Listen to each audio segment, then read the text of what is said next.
I wrote a song that literally talked about things that are actually talked about in the Bible. And the only people that got mad at me were people who claimed to be Christians.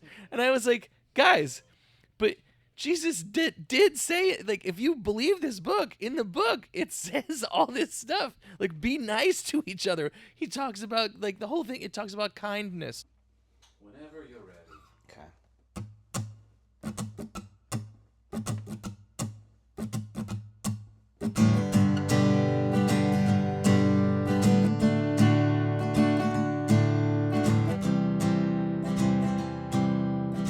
Welcome to the Marinade, a free-flowing conversation about the creative process with creative people. Each episode, we welcome musicians, actors, comedians, authors, visual artists, filmmakers, anyone who creates art to talk about how and why we make stuff.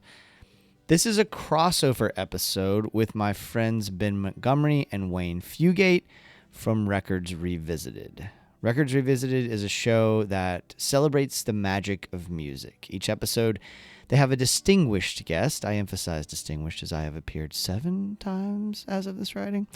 The group decides on an album to listen to and discuss, and then they rank the songs on the record from their favorite to least favorite. Then the mics get turned on, and you go track by track to defend your rankings. It's an absolute blast. I love those guys.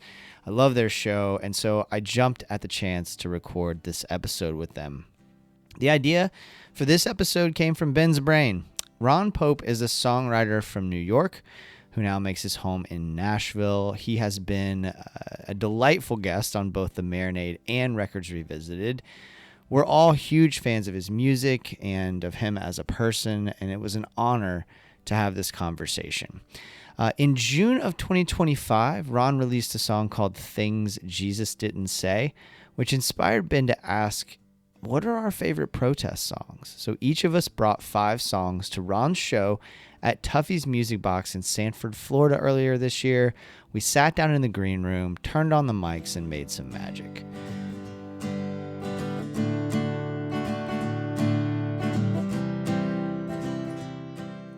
Hey, y'all, before we get started on this episode, I have an easy ask that would mean so much to me. The Marinade has been nominated for Best Local Podcast in Orlando Weekly's Best of Readers poll. Also, the open mic I created and host that means so much to me, Be Original Open Mic, is nominated for Best Open Mic.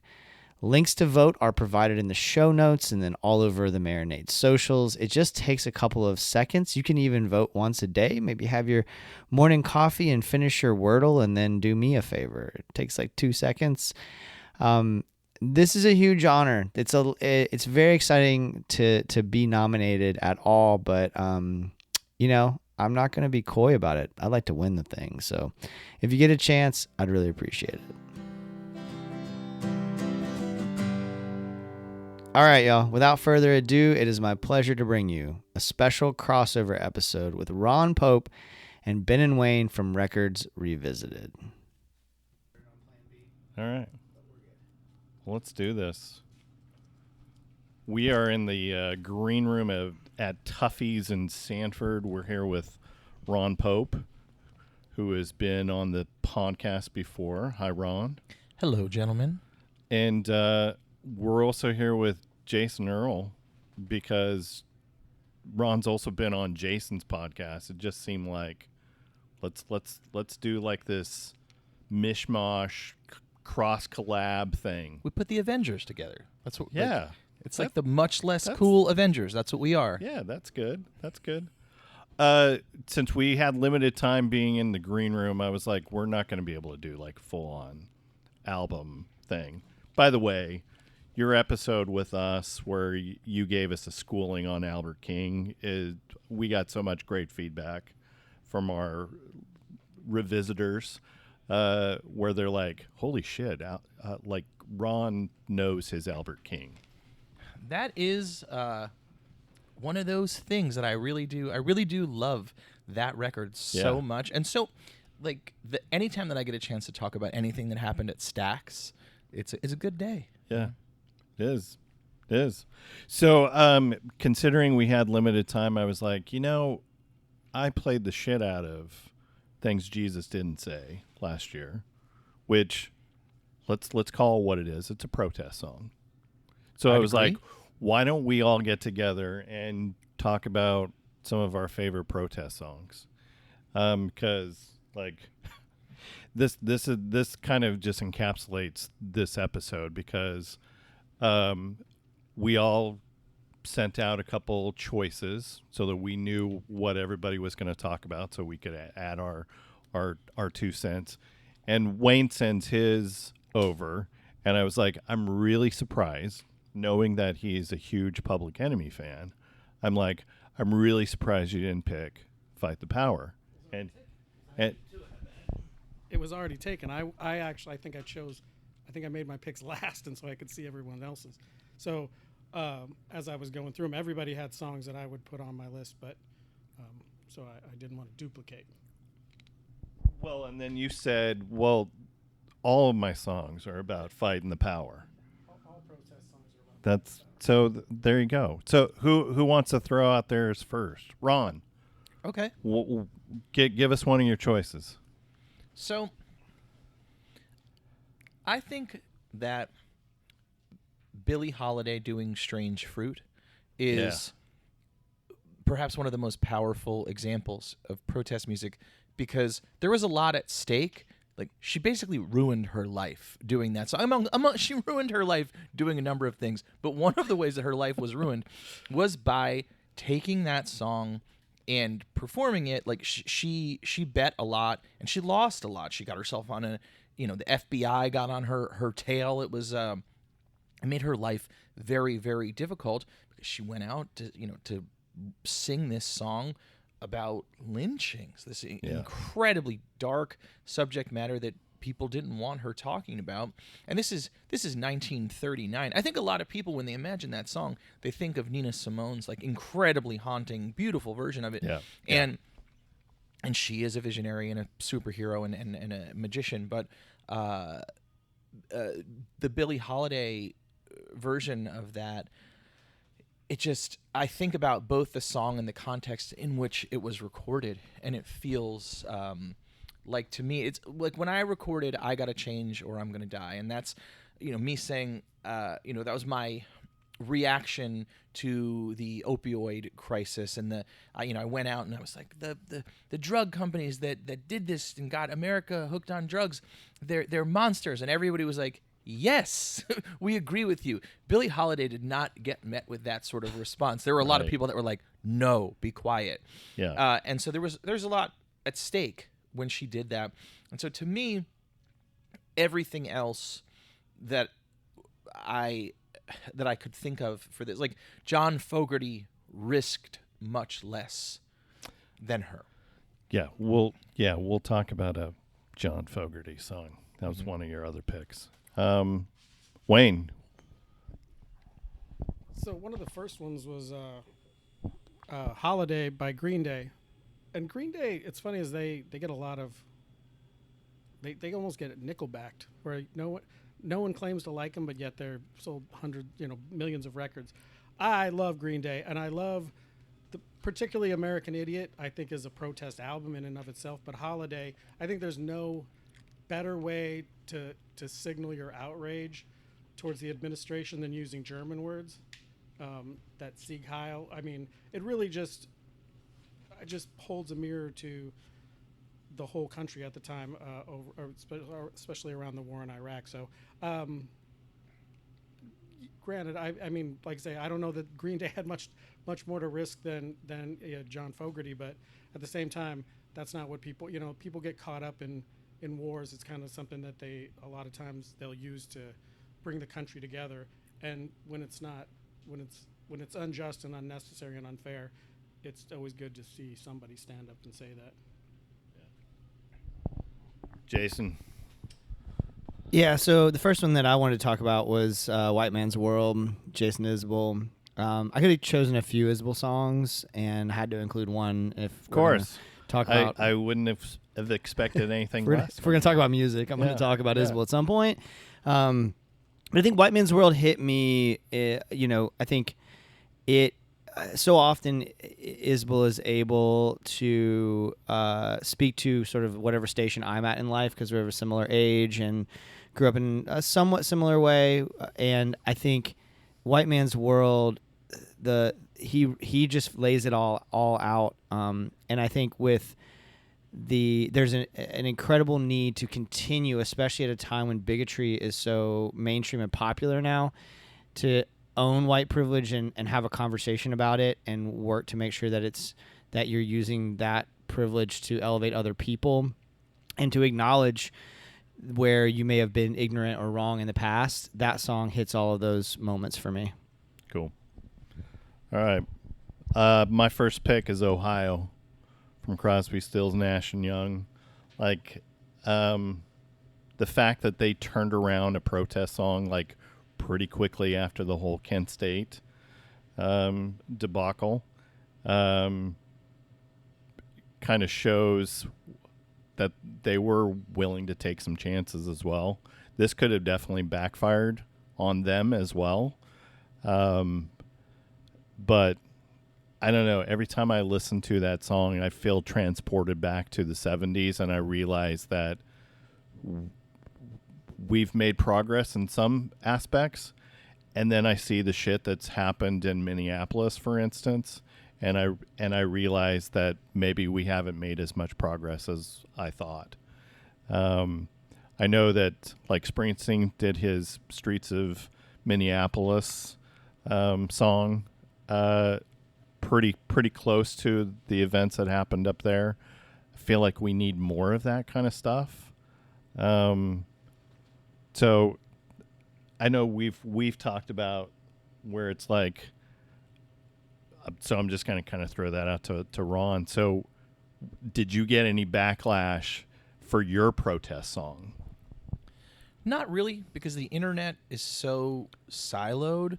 Okay. Largely, when there was negativity in the comments online, it tended to be bots, which is a really fascinating thing because that means someone with a vested interest in dividing us spent money and time and energy to make fake profiles to say negative things, and then when you look at them, you can tell which ones are bots. Yeah.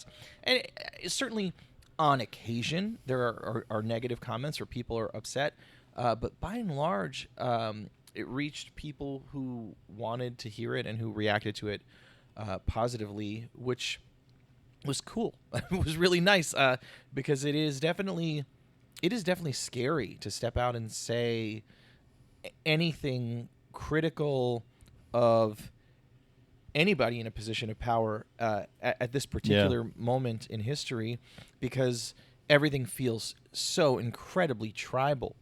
And I grew up at a time where there were thoughtful people on either side of the aisle who wanted to find places in the middle that they could meet and come together and make real compromise and change for their constituents. And now you're treated like some kind of a collaborator with the enemy if you do those things. Yeah. And so it is scary, definitely. So I have really encountered much more positivity than negativity though, which did make me feel good because I was honestly kind of scared. Yeah. Is that the issue with like a Springsteen doing a protest song? Is that if you were to go to a Bruce concert, you're probably going to be aligned with people who share his political views. So is it siloed in that respect as well? Here's the thing. I love Bruce Springsteen. Let's start. I'm from, I lived in New Jersey as a child. Sure. Look at me and what I make and what I do. I love Bruce Springsteen. What Bruce Springsteen is making right now doesn't matter at all. And I think things that we're talking about, some of these things are, one of the things that make them work is that they are great records that people care about and feel vital. Like Fortunate Son, I was talking about John Fogerty before. Fortunate Son is a hit song. Like it's not just it's a great song. So it's not just the content, it's also it's a great song, like a very well executed song. So people leave with that, it's stuck in their brain. It has both the incredible craftsmanship that is required to create a good song and a message. It has something of substance in it. And I think sometimes with songwriting, like there are people they have the message, but you have to, if it's going to be a song, you have to make it a song, and they have to be good and impactful. And that's why, when you're talking about Crosby, Stills, and Nash, like you're talking about very popular groups doing this, they're going out and attempting to reach people with a message while also making music. Like that Green Day song, that is a hit. That is a great big tune, by one of the most popular bands of the last 40 years. And so I think that's a part that like Bruce Springsteen is probably at a point in his career where he's like largely reaching people who already love Bruce Springsteen, and it's like, it's not gonna reach a bunch of people and like spread new ideas. This isn't reaching impressionable college kids who are going to go out and protest. And like, I applaud Bruce for taking the time and the energy to do it. I just like, I think that I would love to see the biggest people in entertainment, rather than just getting on stage at an award show, let's say, and saying something, direct some of your art at this. Like, like, I have been trying to do that, but like, I'm not Max Martin. You're not Billie Eilish. Yeah, I, like, the people who are making Max Martin's not an American if we're talking about America, but you know what I mean. Like, I know that I'm not one of the biggest artists in popular music, and as a result, like, I don't have like the great big giant bullhorn to scream at the world in the way that other artists do. I mean, that's why when you think about someone like, we were talking about, or did we talk about this already? Kendrick, like, we're talking about Kendrick, like, Jason's going to bring that up. Oh, okay. Good segue. Yeah, good segue. Here, let me give you your microphone. Speaking of people who make great big hit records, one of the most popular artists in the world, Kendrick Lamar. Yeah, I put All Right on there, and I think I put it on there for a few reasons. One of the biggest reasons was just the timing of it. That record came out right before things really started to, like, the fascist train really was barreling down the line. It was like starting to pick up steam, and that was a moment in time that I'm nostalgic for, because and then I'll go ahead and talk about Fight the Power in that same breath, because for two reasons. One is hip hop changed young conservative Jason's life. Like, I was raised to be racist. I was raised to be conservative. My father was an elected Republican official, and hip hop just opened my eyes, right? And when I got into my 30s, around that, like about my early to mid 30s, Kendrick starts to become popular, and Kendrick starts to do things that are that are harkening back to records like Fight the Power, and then also putting such a fresh spin on it and making it in such a unique way. I think the guy's a generational genius. But at that time, I was also listening to a lot of Public Enemy, and I had a class. I teach civics. I'm a 7th grade civics teacher. That's how I make my living. And back then, I had predominantly black kids in my class, like 99% black, from the toughest neighborhoods in Jacksonville, Florida, which folks don't realize are some of the toughest neighborhoods in the country. And our class theme that year, it was 2014, 15. I think All Right came out in 2015. Our class theme was Fight the Power. Like, even to get their attention, I would say fight and they would respond power if they were doing something else. And I had Public Enemy posters up, and we listened to protest songs, and we had a playlist that had Marvin Gaye's "What's Going On it, and it had Fight the Power, like a clean version of Fight the Power, and some other songs on there. And we would talk about Kendrick, and we would break down his lyrics, and that moment right now is impossible. I would get fired. I could potentially face charges for it. I could lose my license. But at that time, the moment was so special, and it was like, it really felt like we were headed toward a more just society. And that was about the time Kendrick really popped. And so to me, Kendrick will always be tied to that political moment where I was feeling so much hope. Now, of course, it didn't go that way, but he continues to be someone who ruffles feathers in just the right way, and who I think does use his platform as one of the bigger stars in the world to be able to reach people in that way. And I'm curious what you were going to say, Ron, about Kendrick. So Kendrick is somebody with 50 million monthly listeners on Spotify. You know, I don't know what it is today, but it's like that kind of staggering, oh my goodness, you know, consumption. He's somebody who they let headline the Super Bowl halftime show. He is a great, big, giant star. And so to have someone like that using their voice, you know, to spread awareness or to speak truth to power, that's very powerful. That's a big deal. Like, and so another one of mine is Sam Cooke. A Change Is Gonna Come. And now Sam Cooke, you know, if people, you know, they don't know about Sam Cooke. Sam Cooke was like a bubblegum pop star. He'd been a gospel singer. He was thought of as this very clean cut, handsome man, you know, singing these sweet songs, singing, whoa, you know, like doing his sweet vocal runs, and he was, you know, in a suit. And so for him, at the time that he recorded A Change Is Gonna Come, and he wrote that song, he and his traveling party were turned away from a whites only motel, and he heard Blowing in the Wind. Those two things happened, and he's like, I need to say something about my experience. And that came out right about when he died, like 2 weeks before, 2 weeks after he died. And you think about what was at stake for him. He was a great big pop star at a time when race relations in America were an incredibly contentious issue, and he put himself in real danger. I don't know what would have happened to him. I don't know what would have happened to his career had he lived longer to see the effects of that song.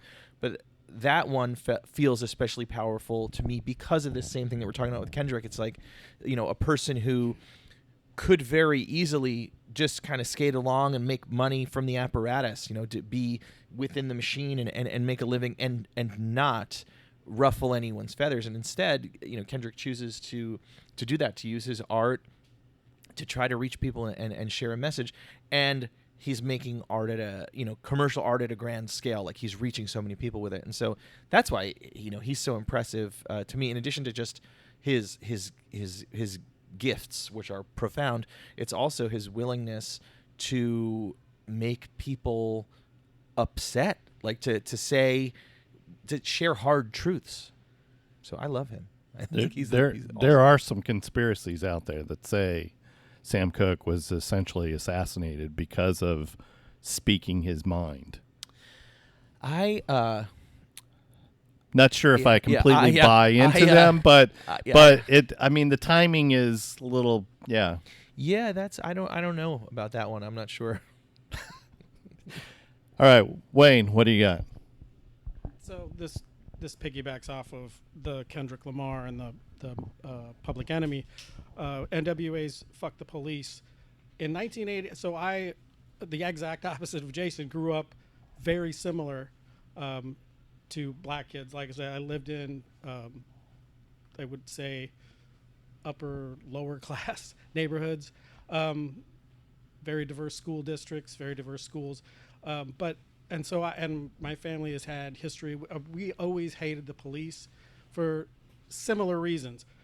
I've just always had trouble with the police. And it wasn't until I heard that song that I even realized that the kind of abuse of power over people of color, like just LA specifically for NWA, I mean, the kind of treatment that they dealt with, like I've popped off to more cops than I can count, and I never was scared ever once, and nothing also ever happened. But that's my privilege, I guess. But not for lack of trying. So that song, when I heard that song, I felt like I understood why they were angry. Like I was angry, not to the same level, but I at least felt like I at least understood. Like I had no idea this was happening, and I think largely Middle America had no idea that that's what that people were going through in these neighborhoods in these large cities, and so I think that awakened. At least the knowledge was there from you could no longer pretend that you didn't know. And that song talk about facing retribution. I mean, if you've watched the biopic, I mean, that's who works security at these big events. It was a dangerous situation for them. And once again, this was a group of individuals who were not in any way afraid of that. This was like the police in some of these Midwestern cities were literally compared to what they had dealt with in the second largest city in the country.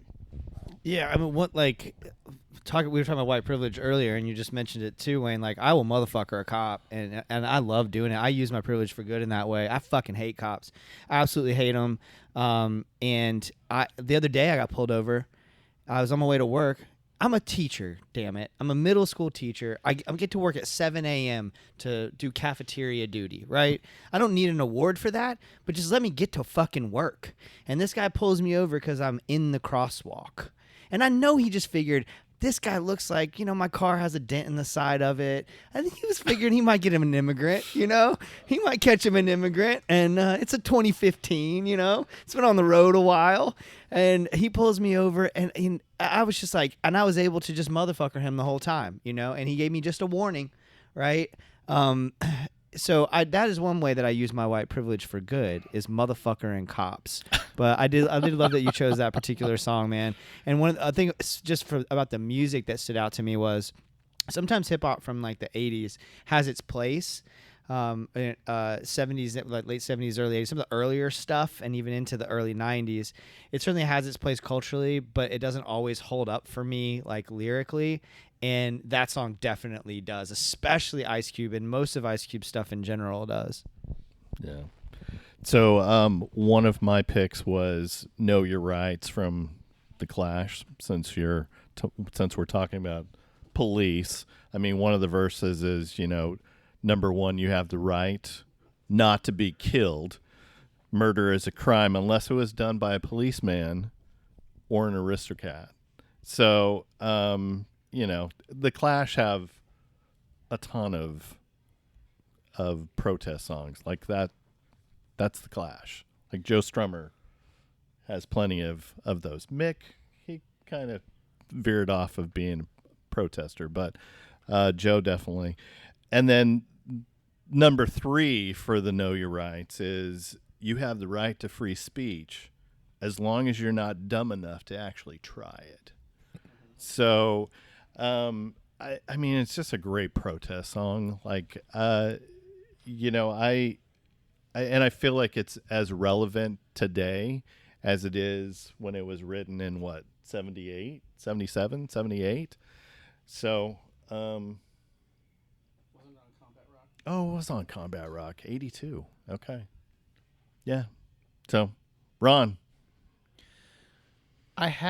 Somebody had to put Blowing in the Well, Wind of on course, this list. yes. I mean, first of all, Blowing in the Wind is one of the things that leads to us getting a Change is Going to Come, so I couldn't put Change is Going to Come without putting Blowing in the Wind. Right. But also, I talked about this before, the notion of like the craft of songwriting has to be a part of this, because if the song isn't good, it's not going to reach people, and and that is a very, very good song. It is very, like, you could hear it for the first time and you walk away and it's memorable. It's sticky, and that's why so many different people have been able to record it and sing it over the years to such great effect. It is masterfully written. It is a beautiful recording. It is everything that I want out of a song and out of a protest song. It's the message is great. The whole thing, it's like a master class in how to do that. And I thought about This Land Is Your Land because, like, Woody Guthrie is like the consummate protest person. He's a and like if you the He's verses, the forefather. Yeah. The verses that they don't sing of this land is your land are really powerful. But because Dylan is a disciple of Woody Guthrie, I thought for me, I think maybe Blowing in the Wind is a better song for my brain finds it more pleasurable maybe than This Land Is Your Land. And so I was like, okay, if I had to shoot them out, if I had to race them, if I can only pick one, but they're both so incredible and I love them both. But that's how I landed on that one, because it's like maybe the best protest song that there is. I mean, so let's go back to the whole relevant artist thing. Like, do we need more protest songs, or do we just need like a Taylor Swift to sing Blowing in the Wind? Oh, I'm not going to tell her what to do, because she's a superhero. She'll do something magical because she's magic. God bless her. But I would say what I think, in an ideal world, I would like to see very popular artists making music that is both like, if they're going to make protest music, I would like to hear very well executed like songs that are great songs that are memorable and strong tunes, like Blowing in the Wind, like Fortunate Son, like A Change Is Going to Come, and with with a strong message in them. Because if you want to make a journal entry or write a poem or write an essay, all of those things are allowed too. But if you're trying to make a song that reaches people, it should be a good song too. And that's many of these songs that we have been discussing, they're great songs. Like Fortunate Son is a great song, and like it stands up next to the best work that Creedence did, that Fogerty has done. And so you can put it next to the fun songs, or whatever. You could play it after Proud Mary, and it works, and it's just as effective.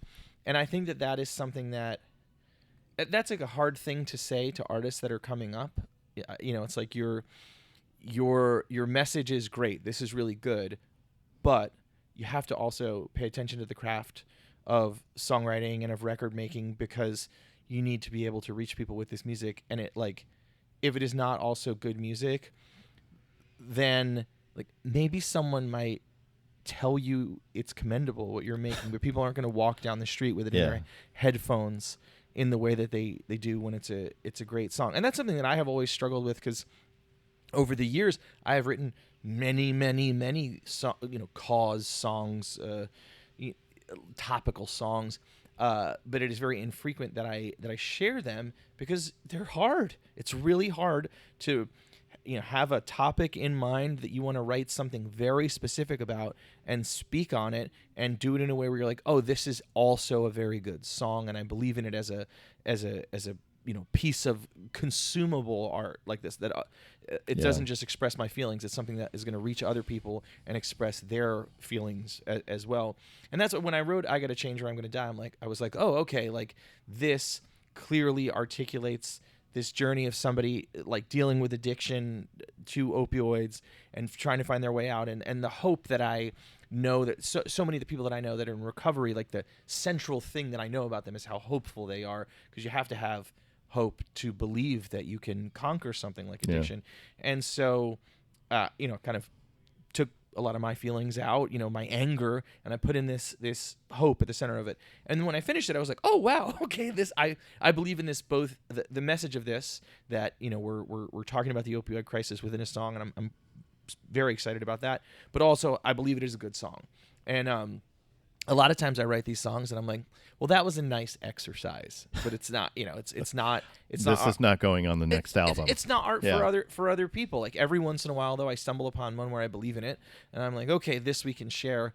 I just think, I don't know, songs are hard. Like of course, like you need some fairy dust. Like the best songs require some degree of fairy dust, but it's also craft. It's a trade. It's a thing that you spend your life learning to do. You consume a lot of music. You learn a lot of other people's songs. You learn a lot of stuff about music and singing and playing and all that. And it's a process. And I think that like it's like a difficult thing to say to people, that you have to make. They have to be good songs. Like if they're not good songs, it's not. You're not going to reach people with them. They have to be good songs, and that's why I would love to see the people at the top of popular music do that. Like Bob Dylan became a giant star and kept doing that. Like Creedence was gigantic, CSN gigantic. Yeah. Like those are things that are really Kendrick is gigantic. Yeah. And so I would love to see all the biggest artists in the world speak up if they about the things that they believe in. If they do have things they want to say. And that's not to say that everyone needs to do that, because Is the risk too great to do that? Like in what way? I don't know. I mean, if Kendrick were to, he's got plenty of protest songs, but if he were to really piss off certain people, would that negatively affect his I think he's career, or do you think he's above that at this point? I think that he's moving through the world, pissing off a whole lot of people, and I don't know that he cares, because I think a lot of people, like, he's operating from a place where very few people in popular music get to go there, where he's so good and he's so interested in moving the art form forward.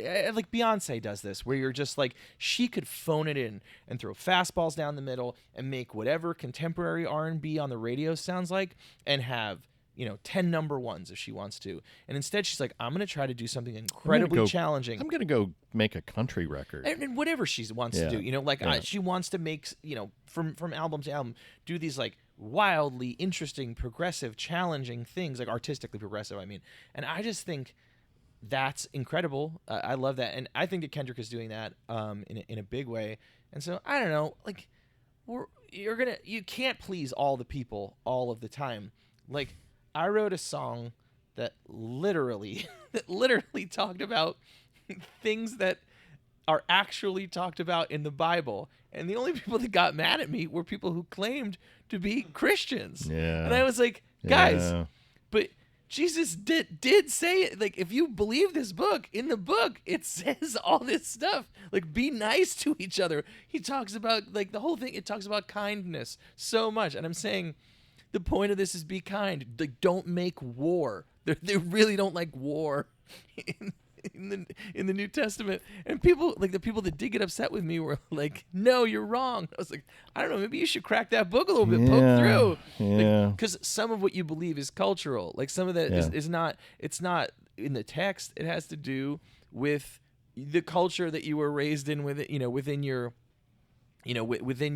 particular church community, like that. And so I don't know. I think that, like, yes, do big artists have a lot at stake? Yeah, of course. I mean, it's a lot of money. I guess it's you could certainly upset people, but I also think, like, all that happens, like, in the arts, if you express who you are, then you find people who you are speaking for. Yeah. And if you're good, but then we get back to the whole silo thing that you mentioned. Yeah, like, maybe you're not changing hearts and minds necessarily, but there are also a lot of people in the world who don't have a vehicle to speak their feelings, to share. They don't have an artistic avenue. They don't have the access, the opportunity, whatever it is. And you're speaking for those people in the same way that when you write a love song, some people have trouble articulating their feelings, and they hear your love song and they go, that's it. That's the thing I feel. It's the same thing, And so I just think that there's a world full of folks, whatever you believe, that believe the same as you. And so, like, there are, I mean, this is true, whatever your political beliefs are as well. Like, the guy who got on stage and cried, like, revealing that he was a conservative as a country music artist. I was like, well, this is incredibly performative. Like, Mazel Tov, like, go get it. Like, by all means. But, like, there's a whole world of people that feel that way, and you're trying to appeal to those people. Yeah. So it's okay to express that. That's fine. That's what you believe, and you're going to find people who believe the same thing as you. So I don't know. I don't know if people are going to, like, lose anything, like, because the world is a chock-a-block full of people, and there's lots of people who believe the same thing as you. Yeah. Whatever you believe. Yeah. Okay. Can I add something? Because I loved all of that. I think it is, regardless, it's important to get those songs out there, even if you feel like they're not reaching somebody else, that we are siloed. Certainly that is true, but I don't know. I just think anecdotally, I know a lot of people that I still interact with, whether it's parasocially or actually run into when I go home to my very conservative hometown, who hear what I post on the internet, hear what I say to them, and whether or not that actually gets through to them doesn't really matter to me. What matters to me more than that is that they hear the message, because I know they're not hearing it from Fox News, and I know they're not hearing it in their church, and I know they're not hearing it in their community. But I think that it's important to continue to make that art and get it out there as often as possible. And of course, the bigger the platform, the better. But I don't know. I'm optimistic about that as a change agent, just in the sense of art as a change agent still, just in the sense of people are going to hear it. Maybe they don't hear it as often as they would have Fortunate Son, or they would have, Born in the USA or something. But if even a few of my friends are hearing at least a different perspective when I post a song that I just wrote, 85% of which are political, then I'm glad, because there's at least that one voice in their ear. Yeah. Just before we go, and I'm not saying if you are not as popular as Creedence, you shouldn't, as Creedence was, in the 60s and 70s, you shouldn't write protest music. I just mean we're much more likely to reach people with it, like, if it's good. And so I think that, like, sometimes people are like, I have a really important message, and thus considering the craft of, like, the part of, like, is this a song or is this a journal entry? That's like, not everybody does that, and sometimes I'm like, oh. And it's certainly, sometimes it's in rooms where I'm like, I am not the person who should speak up and tell you this, but I'm like, I wish that there was some adult at somewhere in your process that stepped in and was like, excuse me, right, could we do another, like, take another stab at this? Like, could we do 2 more drafts? And so you get it, like, where it's a little bit better. Because I mean, like, I'm workshopping my own songs all the time. Like, me and the people that work on my records, we are taking and the records that I produce, we are workshopping the songs all the time to attempt to make them feel as finished as possible, whatever that means, as polished as possible, where we're like, oh, we couldn't make this any better if we tried. And you don't want to overwork them or whatever that is, but you do want to spend time and make sure that the songs are good. We're talking about a bunch of great songs, and that's a part of it that I just like. Yeah. I don't know. I think, like, with the internet sometimes, and like the general the ease at which we can put things into the world, we can release recordings, you can get them, digital distribution and have them all over the world immediately. You can make a video, like things Jesus didn't say. I wrote that at 5:00 in the morning, and then, like, I made a video at like 9 a.m. and then I had to go to rehearsals, and I left, and then it blew up on the internet, like, while I was at rehearsals. Like, so it started, when I woke up in the morning and looked at the news, and then by lunchtime it was going crazy on the internet. And so we don't have to stop to think, because we can do it. We don't have to stop to think, should I do this? Right. And so I just think, like, sometimes with art, if you're trying to make art that is consumed by other people, like, sometimes it's good to spend time and consider craft. That's all. I just like it. I guess because my feed is full of bad songs of all kinds. So I just want people to, like, to work on that, because it's like my life's work. It's like, if you're a gardener and you look at somebody's front yard and it looks really bad, you're like, come on, take a little time, let's go. Like, right. we can prune this bush, let's go. Yeah. Well, did we solve anything? Did we solve anything? Just 4 white guys sitting in a circle. I know. Here we are fighting the power. Yeah, exactly. Yeah, a lot of beards. A lot of beards in this room. With microphones and facial hair. On a podcast. Here we are. Well, I hope that there continues to be songs that pierce people's psyches and hearts. I hope that there are more songs about what Jesus did or did not say, so that there are individuals who are reminded of that there should be kindness in the world, that there should not be wars. I mean, Fortunate Son, for instance, scares the shit out of me now because I have two of my kids would be considered quote unquote draft eligible if we were to implement a draft again. And that scares the shit out of me. But I also know, going back to, a couple of your song choices, White Man's World, for instance, I'll just make sure that they stay in college until the war is over, right? I mean, and that song was written, what, 55, 60 years ago? When did Fortunate Son come out? Like 69, 70? So I'm like, that scares me to death, knowing that song could be relevant today as well. So, yeah. Wayne, last words?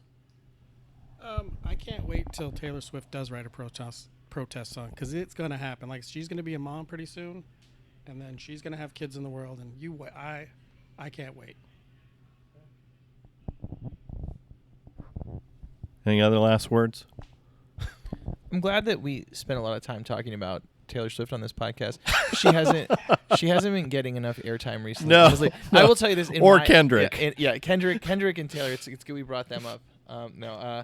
I've spent a lot of time with the Taylor Swift catalog because I live with a 7-year-old girl, and and besides, obviously it's like everybody in the world hears it, but I want to hear the protest songs too. I love her. You can do anything you want, Taylor. We're sorry. Yeah. We're sorry for talking about you. So I just want to thank you, Ron. Like your episode of the Marinade is one of my favorites, and I got a lot of great feedback on that as well. And really since then, I've listened to especially your latest record. I've listened to so much of your music, and I had this really special moment last night where I was at my local hang with my dog, and my friend Layla works there. She came out and she gave Bucket his pup cup, as she does. It's a beautiful scene, right? And I was just telling her what I was going to do tonight, and her eyes lit up. And I was like, because Layla and I don't really have the same musical taste, and her eyes lit up. And she was like, shut the fuck up. Ron Pope, really? And I was like, yeah. He's been on the Marinade before. We're going to get to sit down with him. We're going to talk about protest songs. I was all fired up telling her the story. And she's like, You're the Reason I Come Home is my song with my husband, Brandon, who's also become a friend. And so it was really fun to be able to share that moment with her. And it kind of drove home for me, just like you were talking earlier about, we were talking about Taylor Swift and talking about Kendrick and all these, these mega stars or whatever. It just drove home for me, like the reach that your music has had and the number of people you've touched with your music and continue to touch. So I just love that moment, and I wanted to share it with you and just say thank you for your time and thank you for your wonderful music. Likewise. Thanks, man. Thanks for coming and hanging out with me, guys. I appreciate it. Thanks for the story, too. That's wonderful. So, thank you all for letting me sit here. I could, as you know, I could talk about music pretty much indefinitely. So, I loved getting to do this. Thank you all. Thanks, man.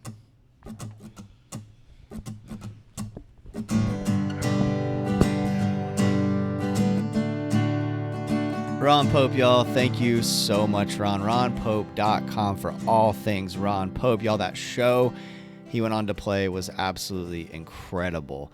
Follow Records Revisited on all the socials and subscribe to the show on your podcast app, marinadepodcast.com for all things The Marinade.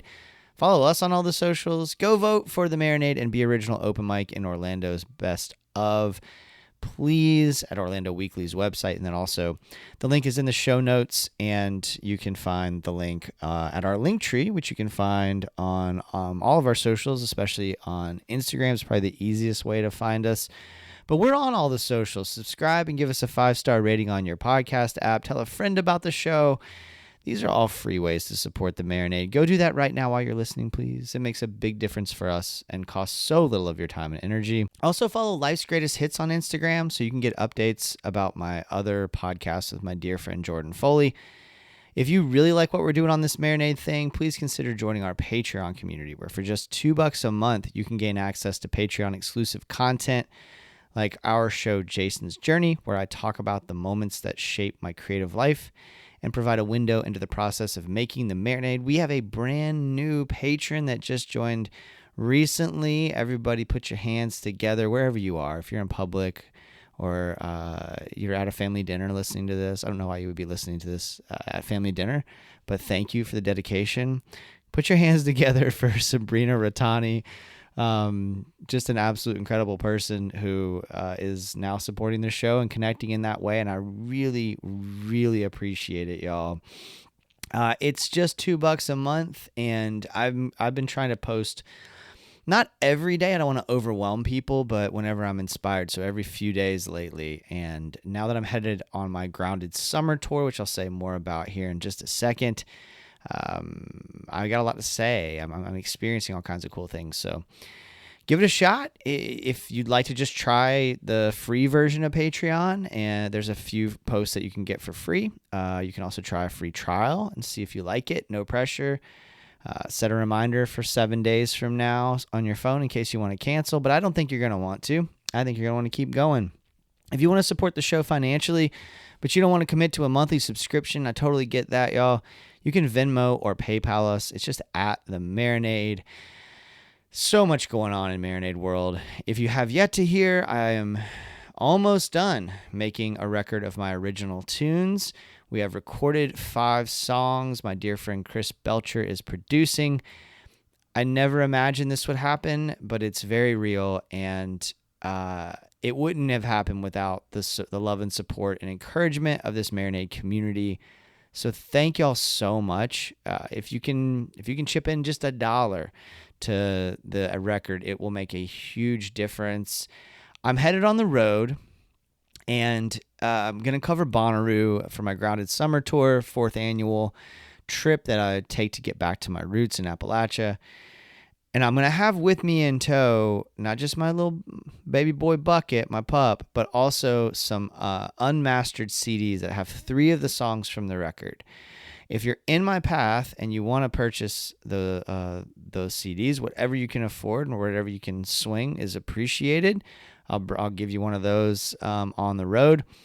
And if you can't afford anything, that's okay too. I just want people to hear the songs before they're I'm kind of anxious. I'm anxious for people to hear the songs.